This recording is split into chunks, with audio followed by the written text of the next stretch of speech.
नमस्कार।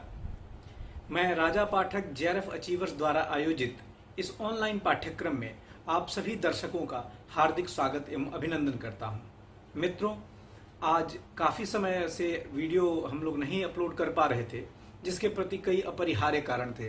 वरना आपसे दूर रहना मुझे भी अच्छा नहीं लगता। मैं निश्चित चाहता हूं कि हमेशा आपका पठन एवं पाठन चलता रहे।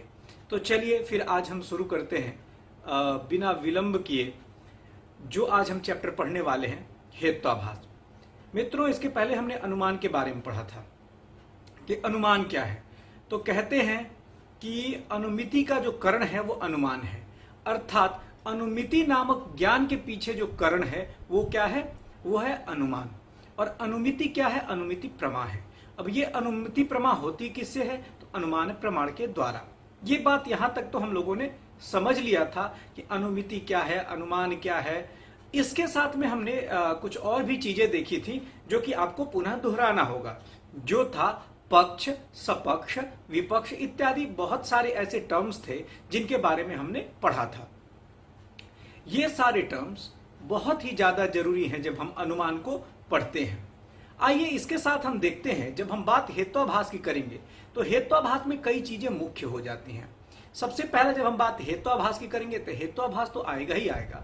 हेत्वाभास में एक शब्द है जो है हेतु और दूसरा शब्द है आभास। हेत्वाभास का मतलब क्या हुआ, यह आपको नाम से ही समझ में आ रहा होगा कि हेतुवत आभासन्त इति हेत्वाभासः, अर्थात जो हेतु के जैसे प्रतीत हो, हेतु हो या न हो लेकिन वो हेतु के जैसे प्रतीत हो।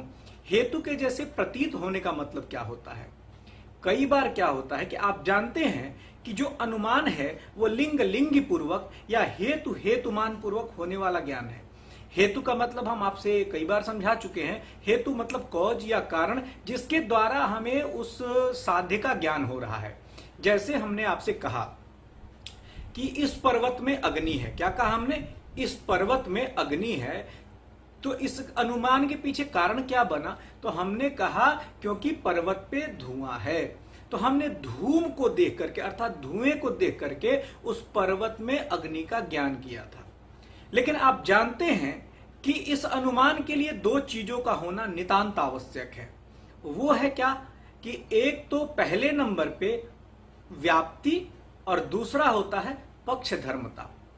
अब व्याप्ति क्या है, इसको भी मैं आपको बहुत स्पष्ट रूप से बता चुका हूं कि व्याप्ति का मतलब होता है साथ साथ रहना।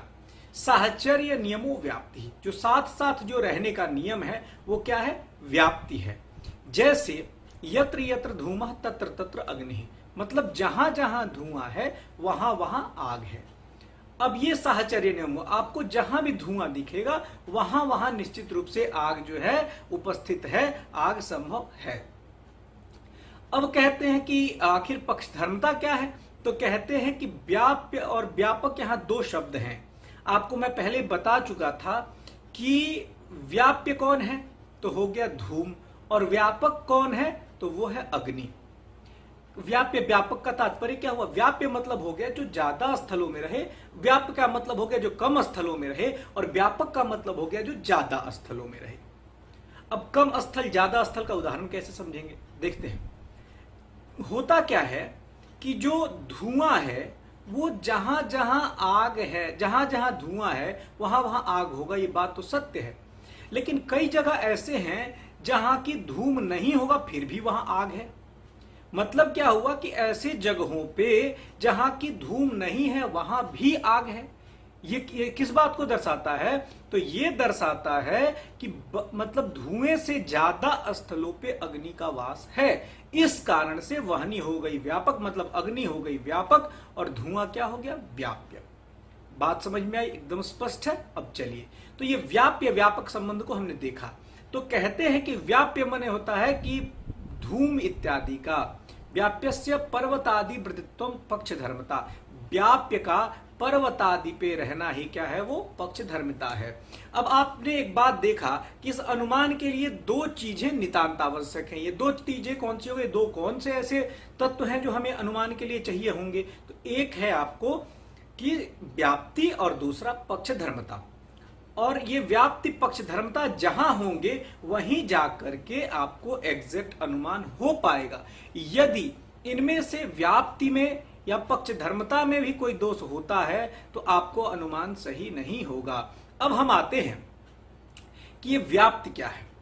तो जब हमने आपको बता दिया था इसके पहले वाले वीडियो में कि जो है साहचर्य का नियम व्याप्ति है, पर ये साहचर्य नियम में जो हेतु था हमारा, उस हेतु से ही हेत्वाभास होगा। क्योंकि हमने क्या कहा आपसे कि हेतुवत आभासन्ते इति हेत्वाभासा, जो हेतु के जैसे प्रतीत हो परंतु हेतु ना हो। भाई ये बड़ी विचित्र बात हुई, ये हेतु के जैसे प्रतीत हो पर हेतु ना हो, ये कैसा तरीका है, ये कौन सा फैक्ट है बताने का। तो कहते हैं कि हेतु के जैसे हो। जैसे हमें क्या होता है कि कभी कभी ज्ञान न होते हुए ज्ञान का आभास होता है। प्रथमावस्था में जब आप देखेंगे हम कोई चीज थोड़ा पढ़े और हमें लगता है हम बहुत ज्यादा ज्ञानी हैं, ऐसा ये ज्ञान नहीं होता। एक्चुअल में ये ज्ञान का आभास मात्र है। ये आभास हो रहा है कि हमें ज्ञान है पर एक्चुअल में हमें ज्ञान नहीं है। जैसे हेतु में भी क्या होगा कि हेतु तो होगी, हेतु का जो है दिखेगा तो, लेकिन एक्चुअल वो हेतु नहीं होगा। उस हेतु में कोई ना कोई दोष रहेगा। इसीलिए हेतु को जो हेत्वाभास को क्या कहा गया है, अनुमान का दोष भी कहा गया है। तो जब हम बात करते हैं कि हेतु जो है उसमें क्या होगा, तो हेतु में जब दोष आएगा तो हेतु सद हेतु ना रह करके असद हेतु हो जाएगा। असद मतलब हेतु में कुछ गड़बड़ी है। ये सद असद जो है ये आपके दर्शन के टर्म है, इन्हें ध्यान देंगे। तो सद हेतु कहने का मतलब है कि वो हेतु जो एकदम रियल हेतु है, रियल कॉज है। लेकिन वैसी हेतु जो रियल हेतु नहीं है, जिसमें कोई ना कोई कमी है, जिसमें कोई ना कोई दिक्कत है, वही हेतु क्या होगा, वो सद हेतु ना होकर के असद हेतु हो जाएगा। और जैसे ही ये असद हेतु होता है यहां पर जाकर के हेत्वाभास उत्पन्न होता है। अब चलिए एक उदाहरण हम लेते हैं, ये बात कैसे होगा। आपने कहा कि सभी शिखाधारी ब्राह्मण हैं। एक उदाहरण ले रहे हैं हम कि सभी शिखाधारी क्या है, ब्राह्मण है, और रमेश शिखा रखता है। अब आपने क्या निष्कर्ष निकाला कि रमेश ब्राह्मण है। अब एक चीज आप देखें कि यहां साध्य क्या होगा, तो साध्य रहा जो है आपका ब्राह्मणत्व, और उसके प्रति आपने हेतु क्या दिया, कारण क्या दिया, शिखा। अब एक बात बताइए, शिखा जो आपने दिया देखने में तो सही लग रहा है, कोई दिक्कत आपको लग रही है क्या कि हाँ ये गलत हो सकता है? जी हाँ, कैसे होगा देख लेते हैं। जैसे हमने कहा कि सभी शिखाधारी ब्राह्मण हैं, यहां शिखा जो हमने हेतु दिया, ये हेतु में दोष क्या आएगा। आप एक चीज देखिए कि हेतु मान लीजिए कि शिखा केवल ऐसा तो है नहीं कि केवल ब्राह्मण ही धारण करते हैं। हिंदू धर्म का ये संस्कार है कि लोग वहां क्या करते हैं, शिखाधारी जो है शिखा धारण करते हैं। तो अब ये शिखा जो है ब्राह्मण भी रखते हैं, क्षत्रिय भी रखते हैं, सभी रखते हैं। तो आप शिखा जो ब्राह्मणत्व में आपने हेतु दिया था, वो हेतु जो है क्षत्रियत्व में भी चला जाएगा। क्षत्रिय भी ब्राह्मण जो है क्षत्रिय भी शिखा धारण करते हैं। तो अब यहाँ पे जो आपका अनुमान हुआ वो अनुमान गलत हो जाएगा।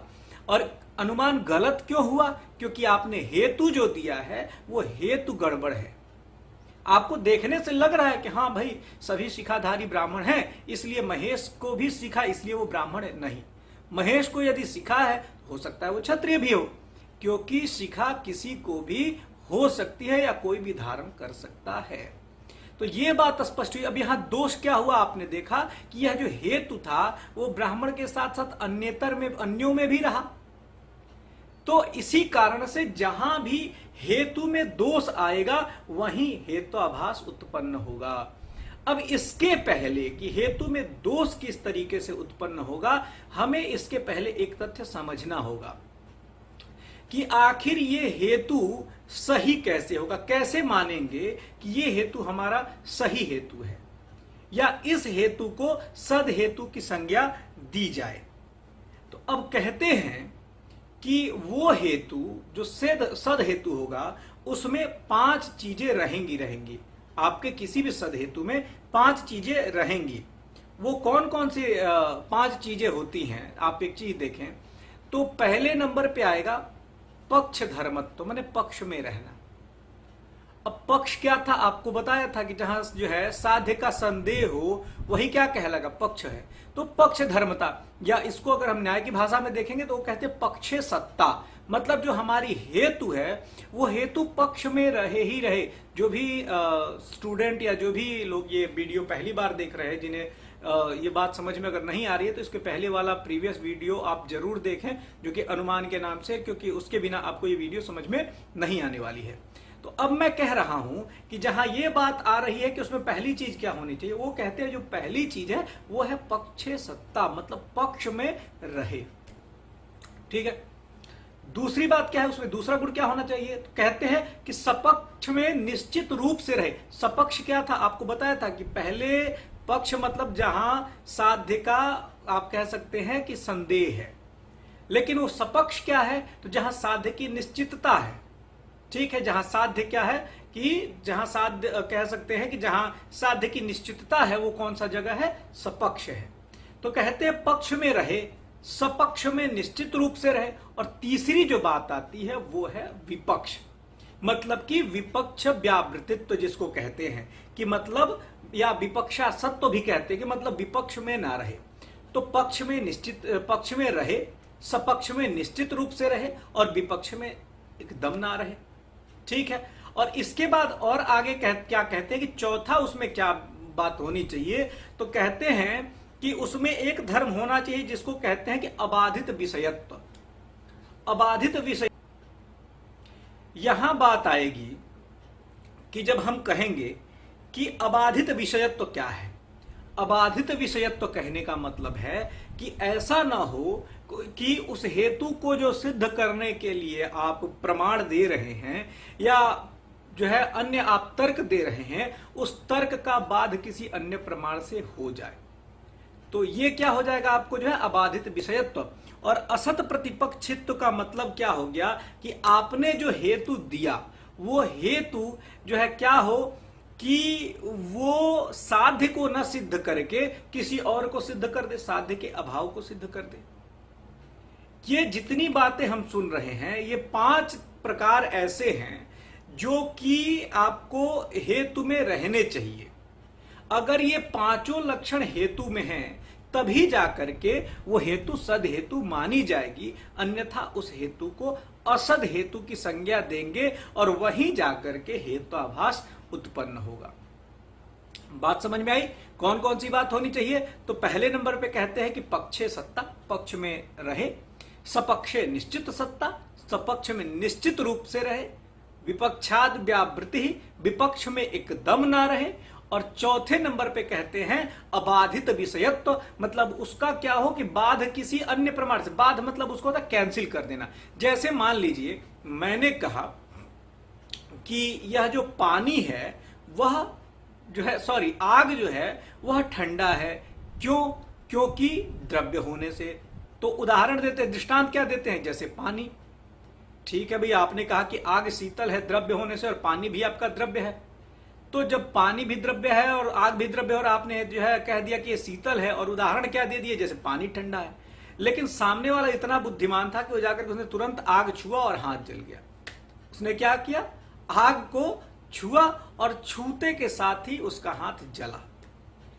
अब छूते के साथ ही उसका अगर हाथ जला तो उसको क्या ज्ञान हुआ था कि साध्य, उसको भाई साध्यता की आग तो ठंडा है, लेकिन यह साध्य किस बात का हो गया, नहीं नहीं आग जो है गर्म हो गया, गर्म है। मतलब क्या हुआ कि आपका जो आपने जो तर्क दिया था वह तर्क किसी अन्य प्रमाण के द्वारा कैंसिल हो गया। तो इसी को क्या कहते हैं, अबाधित विषयत्व। तो ये जो 5 चीजें हैं, अगर किसी भी हेतु में रहेंगी तो वो सद हेतु कहलाएगा, और इन्हीं में से अगर किसी एक का अगर हम देखेंगे कि एक की कमी होगी तो उसे ही हेत्वाभास की संज्ञा दी जाती है। अब आपको इतनी बात क्लियर हो गई।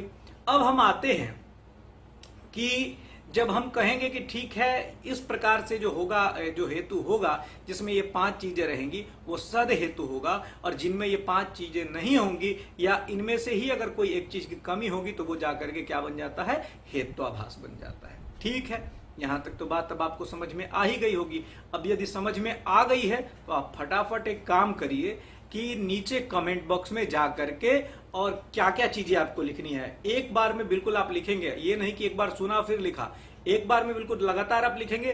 पक्ष क्या है, सपक्ष क्या है, विपक्ष क्या है, हेतु क्या है, और इसके साथ साध्य क्या है, और साध्य का अभाव क्या है। इतनी 5 बातें आपको लिखनी है नीचे कमेंट में, तब जाकर के मुझे भी ये बात समझ में आएगी कि आपको समझ में आ रहा है या बात नहीं समझ में आ रहा है। और जी हाँ, आप बिल्कुल एक चीजें मैं इसी बीच में आपको सूचना और देना चाहूंगा कि हमारे जो भी दर्शक इसको देख रहे हैं, जिन्होंने चैनल सब्सक्राइब कर लिया, अगर आपने नहीं किया हो तो जरूर कर लें, क्योंकि हम इसके बाद से एक आप कह सकते हैं कि टेस्ट टाइप ऑर्गेनाइज करेंगे। जैसे ही ये यूनिट दोनों कंप्लीट हो जाएंगे रीजनिंग वाले, इसके साथ ही हम शुरू करेंगे एक टेस्ट, तो आप उसके लिए जरूरी है कि आप चैनल को सब्सक्राइब कर लें। खैर, अब आगे चलते हैं। ये तो बात हो गई कि हेत्वाभास होगा कैसे। तो आपने एक परिभाषा देख लिया कि जो हेतुवत जो है लगे वही क्या है, जैसे कि हेतुवत लगे, एक्चुअल में हेतु ना हो, वो हेतु का आभास मात्र हो। और हेतु का आभास कैसे होगा, जहां इन 5 में से किसी एक चीज की कमी रहेगी वहीं जाकर के वो सद हेतु ना हो करके असद हेतु होगा, और वही जाकर के असद हेतु ही क्या करेगा, हेत्वाभास को उत्पन्न करेगा। अब हम आते हैं कि हेत्वाभास है कितने प्रकार के। तो अब आप एक चीज देखें कि हेत्वाभास जो है 5 प्रकार के हैं। ये 5 प्रकार के हेत्वाभास कौन कौन से हैं, अब आप अपने स्क्रीन पे देख रहे हैं। सबसे पहले है सव्यभिचार। सव्यभिचार हेत्वाभास को ही इरेगुलर मिडल कहते हैं। दूसरा जो हेत्वाभास है आपका वो है विरुद्ध, मतलब कॉन्ट्राडिक्टरी मिडल। इसी हेत्वाभास को क्या कहते हैं, विरुद्ध हेत्वाभास। तीसरा जो हेत्वाभास है वो है सत प्रतिपक्ष अथवा प्रकरण सम। ये सत प्रतिपक्ष अथवा प्रकरण सम हेत्वाभास को ही मेंटली कॉन्ट्राडिक्टेड मिडल जो है, ये सत प्रतिपक्ष है आपका। इसी के साथ हम अगर अगले हेत्वाभास के रूप में देखेंगे तो असिद्ध है, मतलब अनप्रूव्ड मिडल। और 5वां जो आपका हेत्वाभास है वो है बाधित हेत्वाभास या कालातीत हेत्वाभास। इस तरीके से ये 5 प्रकार के हेत्वाभास हैं।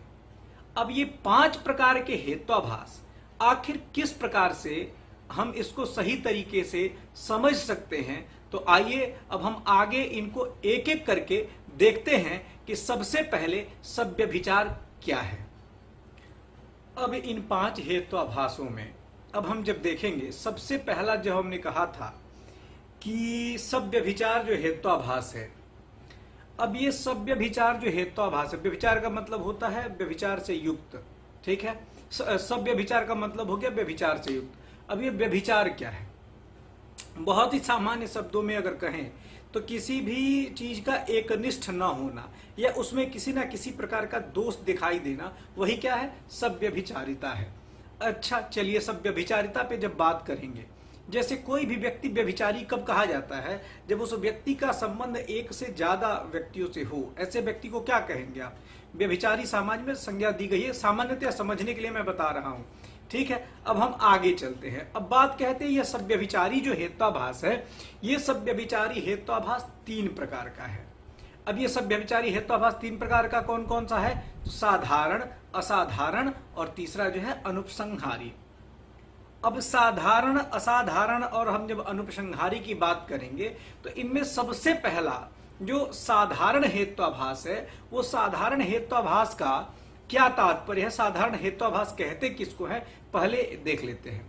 तो इसी साधारण हेत्वाभास का एक और नाम है अनैकांतिक। आपको बताया था कि जब व्यभिचार की बात करेंगे तो व्यभिचार का तात्पर्य होता है एक से ज्यादा में रहना। मतलब क्या हुआ यहाँ पे कि हेतु में 3 चीजें बताई गई थी कि वो मतलब पक्ष में रहे, सपक्ष में रहे और जो है विपक्ष में ना रहे, मतलब सपक्ष पक्ष में रहे, सपक्ष में निश्चित रूप से रहे और विपक्ष में बिल्कुल ही ना रहे।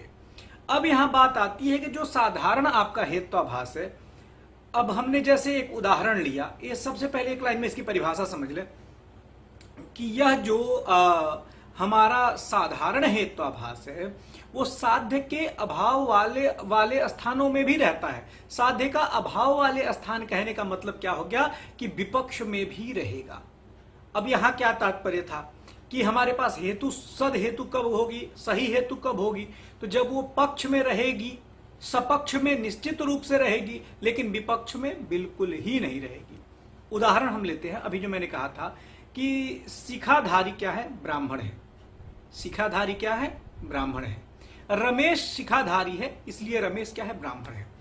अब ये देखिए, शिखा जो हेतु थे, वो शिखा हेतु जो है आपको ब्राह्मण साध्य में तो रहा, ब्राह्मणत्व साध्य में भाई, कि जो सभी शिखाधारी ब्राह्मण हैं, तो यहां ब्राह्मण क्या था? ब्राह्मण में ब्राह्मणत्व जो साध्य था, और ब्राह्मण क्या था? पक्ष था, और उसमें हेतु क्या दिए? शिखा दिए। तो वो जो शिखा है वो हेतु मतलब ब्राह्मणों में तो रहा ही, इसके तदतिरिक्त अन्य स्थानों में भी रहा, मतलब पक्ष में रहा, सपक्ष में रहा, लेकिन विपक्ष वाले स्थानों में भी रहा। अब यह हेतु ये क्या हो गया? दुष्ट हेतु हो गया, हेतु दूषित हो गया, हेतु में दोष आ गया। तो इसीलिए इस हेतु को मतलब क्या हो कि जहां भी हेतु साध्य के अभाव वाले स्थानों में भी रहने लगे, ऐसे हेतु को क्या कहते हैं? साधारण। और इसी को क्या कहते हैं? अनैकांतिक। और इसके लिए आपने उदाहरण भी समझ लिया। अब हम आते हैं इसी जो आपका जो सभ्यभिचारी जो हेत्वाभास है, इस सभ्यभिचारी हेत्वाभास के हम दूसरे उसमें आते हैं कि इसका दूसरा प्रकार कौन सा है? असाधारण कहते किसको है? तो कहते हैं कि एक जो है, यहां पे एक उदाहरण हम लेंगे कि जब सर्व सपक्ष विपक्ष व्यावृत, ठीक है ना, असाधारण, जो है सपक्ष में और विपक्ष से निवृत्त होकर के केवल पक्ष मात्र में रहे। क्या अर्थ हुआ? सपक्ष से विपक्ष से निवृत्त होकर के केवल पक्ष मात्र में रहे। अब आप इतना भी कह सकते हैं कि पक्ष मात्र वृत्ति रसाधारण, ठीक है। ये जो पक्ष मात्र वृत्ति रसाधारण है, जब आप कह रहे हैं, अब चलिए अब हम आते हैं, एक उदाहरण लेते हैं। कहते हैं कि शब्दों नित्य शब्दत्वात्, शब्द जो है वो नित्य है। अब देखिए, हमें साध्य जो है हमारा क्या है? शब्द की नित्यता। और हमने हेतु क्या दिया यहां पे? शब्दत्व। और पक्ष कौन रहा? शब्द। अब आप जानते हैं कि गुण गुणी का, जाति व्यक्ति का समवाय संबंध होता है। अब यह जो शब्दत्व है, समवाय संबंध का मतलब क्या था कि एक के रहने पे दूसरे का रहना ही, मतलब नित्य संबंध है। जब तक वो रहेगा तब तक जो है वो दूसरा मतलब जो है तथ्य भी रहेगा। अब एक बात बताइए कि जब शब्द जो है कहां रहेगा? भाई शब्द जो है, सिर्फ शब्दत्व जो आपका धर्म है, वो शब्दत्व किस में रहेगा? ये सिर्फ जो है शब्दत्व आपका शब्द में ही रहेगा, ना कि पक्ष में रहा, ना कि जो है विपक्ष से व्यावृत्त हुआ। तो कहा क्या कि पक्ष मात्र में ही रहने से, पक्ष मात्र में ही जहां जो है केवल हेतु रहे, वो क्या कहलाएगा? असाधारण। ठीक है, अब बात आपको स्पष्ट हो गई। एक बार आप अपने स्क्रीन पे इस परिभाषा को भी देख लें। अब ये जो शब्द है वो सभी नित्य और अनित्यों से हट करके केवल शब्द मात्र में ही रहा। अब तीसरा आते हैं कि अनुपसंहारी क्या है। कहते हैं अन्वय व्यतिरेक दृष्टांत से जो रहित होगा वही क्या होगा? अनुपसंहारी होगा।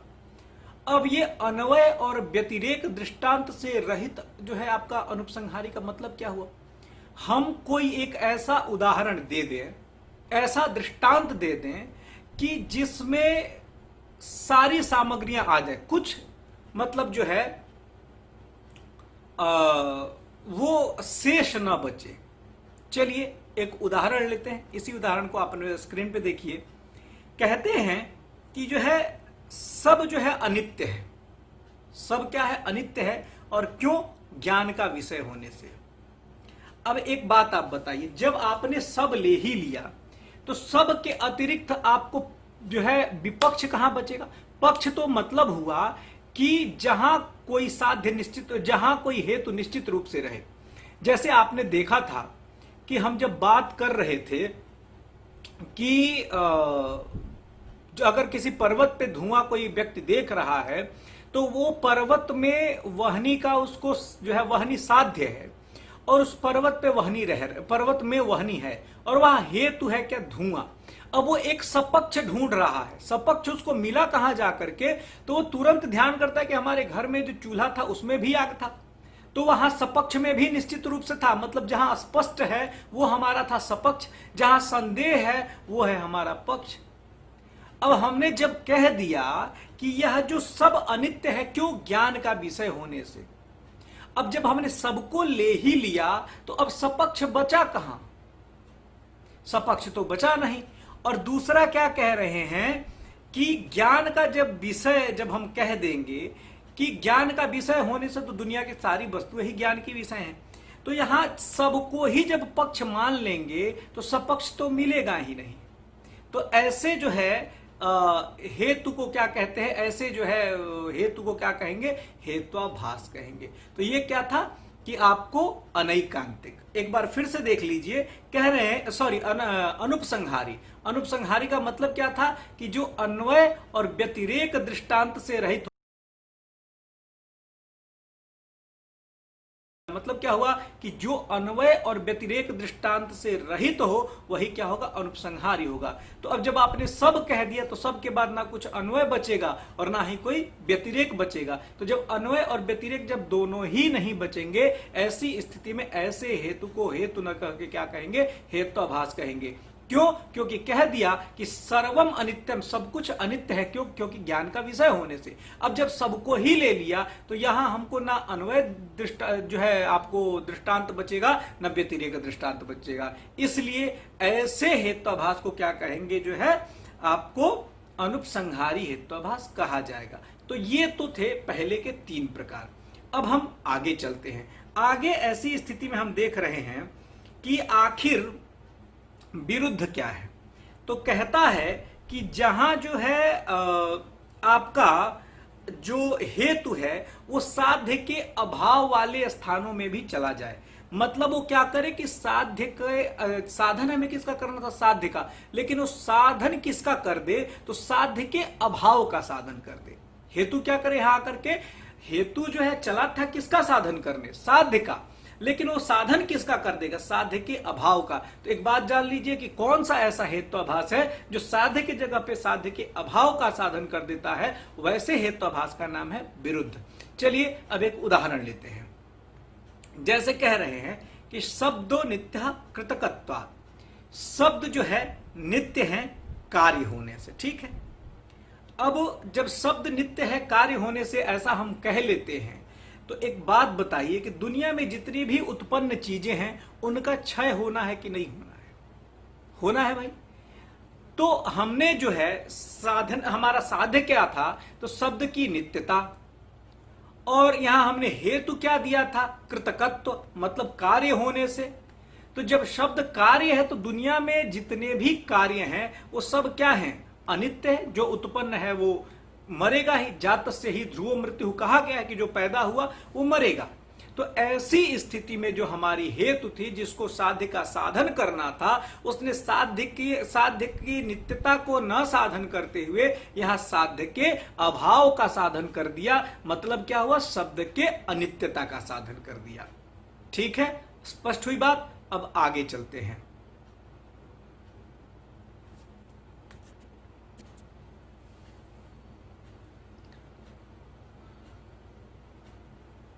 अब कहते हैं कि आखिर सत प्रतिपक्ष क्या है? ये सत प्रतिपक्षी हेत्वाभास क्या है? तो कहते हैं कि यस्य साध्याभाव साधकम हेत्वंतरम विद्यते। हमें अब देखिए, अब सीधा आते हैं कि इसमें होगा क्या कि हम जिस साध्य का साधन करने के लिए जो हेतु देंगे, उसी साध्य का अभाव का साधन दूसरे हेतु से हो जाएगा। ये बिल्कुल ध्यान से सुनिएगा। जैसे मैंने कहा कि शब्द जो है नित्य है, तो बोले अच्छा शब्द के नित्यता की साधन करनी है। हमने क्या कहा? शब्द नित्य है। हमें यहां पे साध्य क्या है? शब्द की नित्यता। और यहां हम उदाहरण दे रहे हैं, दृष्टांत क्या दे रहे हैं कि शब्द जो है नित्य है। और क्यों नित्य है भाई? हेतु क्या है हमारे पास? तो हेतु जो दे रहे हैं वो कह रहे हैं कि श्रवणत्वात्, कान का विषय होने से। शब्द जो है हम सुनते कहां से? कान से। क्या हेतु दिया, बिल्कुल ध्यान से देखिएगा, क्योंकि बहुत माइनर जो है टर्म है, अगर आप थोड़ा सा भी देखेंगे तो अगर छूटा तो भटक जाएगा। कह रहे हैं कि शब्द जो है नित्य है, क्यों नित्य है, तो कान का जो है विषय होने से। चलिए भाई ठीक है, आपने हेतु भी दे दिया, पक्ष सपक्ष सब दिखा दिया, लेकिन अब यहां एक दूसरा ही हेतु दे देते हैं। कहते हैं शब्द अनित्य है। आपसे क्या कहा था कि सत प्रतिपक्ष का मतलब होता है कि जहां एक हेतु का काट दूसरा हेतु कर दे। बिल्कुल ध्यान से देखिएगा, एक हेतु का काट जब दूसरा हेतु कर दे। हमने कहा कि शब्द जो है वो नित्य है, तो हेतु क्या दिया इस पक्ष में, कहते हैं कि हेतु दे रहे हैं क्योंकि श्रवण का विषय है। फिर सामने वाले व्यक्ति ने तुरंत कहा कि शब्द अनित्य है। शब्द अनित्य कैसे है, तो कहा जो है कृतकत्वात् कार्य होने से। कैसे, तो घटवत उदाहरण दे दिया। कहा कि शब्द, आपने कहा कि भाई शब्द नित्य है, क्यों, क्योंकि जो है वो श्रवण का विषय है, और उदाहरण दे रहे हैं जैसे शब्दत्व, क्योंकि शब्द और जो शब्द जो है शब्दत्व में नित्य संबंध से रहता है। लेकिन तुरंत ही यहां सत प्रतिपक्षी आता है और कहता है कि ना ना ना, शब्द अनित्य है। कैसे अनित्य है भाई, तो कहते हैं कि उत्पन्न होने से, कार्य होने से। तो बोले अच्छा कोई उदाहरण बताओ, तो कहते हैं कि ठीक है भाई, घटवत, जैसे घड़ा, घड़ा भी कार्य है, और घड़ा क्या है आपका, वो अनित्य है। क्यों, क्योंकि कार्य है। जो भी भाई आपको बताया था कि जातस्य से ही ध्रुव मृत्यु, जो जन्म जिसने लिया उसकी मृत्यु होनी है। तो यहां हेतु ने क्या किया, एक हेतु जिससे हम साध्य का साधन कर रहे थे, वहीं दूसरे हेतु ने उस साध्य के अभाव का साधन कर दिया। बात स्पष्ट हुई। तो इसीलिए ऐसे हेत्वाभास को क्या कहा गया, सत प्रतिपक्षी हेत्वाभास या सत प्रतिपक्ष हेत्वाभास। चलिए अब आगे चलते हैं, जो अगला हेत्वाभास है। अब कहते हैं कि असिद्ध जो है हेत्वाभास क्या है। अब जो असिद्ध हेत्वाभास है, अब देखिए जो सिद्ध ना हो, अब कहीं ना कहीं इसके सिद्धि में बात आएगी कि आखिर ये सिद्धि क्या है। तो कहते हैं सबसे पहले इसके तीन भेद हैं, जो आपके असिद्ध जो हेत्वाभास है वो कौन कौन से तीन हैं। तो कहते हैं कि आश्रया सिद्ध, स्वरूपा सिद्ध, और तीसरा है व्याप्यत्वा सिद्ध। चलिए अब ये तीन जब इसके भेद हैं कि आश्रया सिद्ध है, स्वरूपा सिद्ध, और तीसरा जो व्याप्यत्वा सिद्ध है, इन तीन प्रकार के हेत्वाभास जो है आपके जो आपका असिद्ध जो हेत्वाभास है इसमें बताए गए हैं। तो सबसे पहला जो हम लेते हैं आश्रया सिद्ध जो है क्या है। तो कहते हैं कि आश्रया सिद्ध में एक उदाहरण देते हैं कि जिस हेतु का आश्रय ही असिद्ध हो। कहते हैं जैसे गगनार विंदम सुरभि, ठीक है ना। क्या कहते हैं कि गगनार विंदम सुरभि, जो आकाश कमल है वो सुगंधित है। जो आकाश का कमल है वो कैसा है, सुगंधित है। अब ये जो आकाश का कमल सुगंधित है, और उसके पक्ष में जो है दृष्टांत क्या देते हैं, तो जो आपके कहते हैं कि जो तालाब में जो कमल होते हैं जिस तरीके से उसमें सुगंध है, वैसे ही जो है आपके आकाश के जो कमल हैं वो सुगंधित है। अब भाई आकाश में आश्रय ही नहीं है, कमल को खिलने के लिए तालाब क्या हो सकता है कि आकाश में कौन सा तालाब है। तो यहां पे क्या हुआ, आश्रया सिद्ध जो है हुआ, और यहां पे जो है कौन सा हेत्वाभास बनेगा, तो आपको असिद्ध का जो है आश्रया सिद्ध बनेगा। ठीक है, चलिए दूसरा कहते हैं कि आपको स्वरूपा सिद्ध।